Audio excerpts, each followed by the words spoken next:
Les actualités françaises libres ont l'immense joie de vous présenter des images exceptionnelles qui ont été généreusement communiquées par les services cinématographiques de la marine américaine.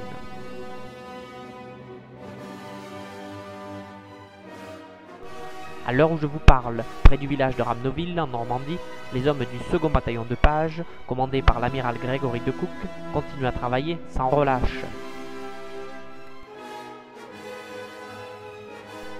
C'est une immense armada qui doit être gérée par ces valeureux marins, et ce, le plus rapidement possible.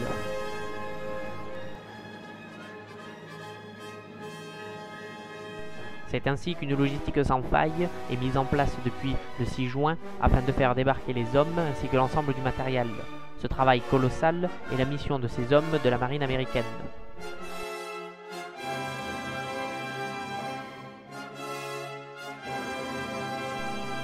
Dans le secteur du Tabitch, les 3 premières vagues d'assaut de la 4e division d'infanterie américaine purent aborder sans subir de tirs nourris.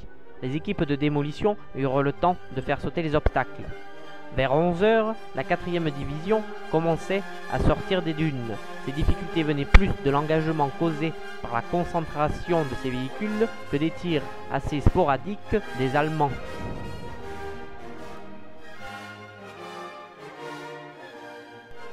Il n'y a pas de temps à perdre. Ces nouvelles unités doivent au plus tôt rejoindre le front et renforcer l'extraordinaire poussée des Alliés.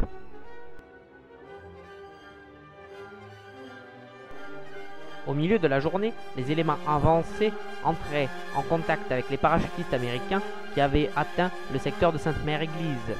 La jonction était faite. Au soir du 6 juin, l'assaut de la 4e division d'infanterie américaine avait permis de débarquer 22 000 hommes et 1800 véhicules, les pertes se limitant à 197 hommes tués ou disparus. La tête de pont était établie.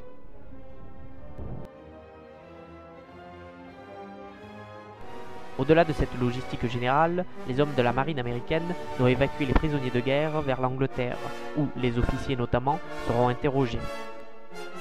Pour eux, la guerre est bien finie, mais pour nos boys, elle ne fait que commencer. Jeunesse et espoir, voilà une belle définition de notre prochaine libération.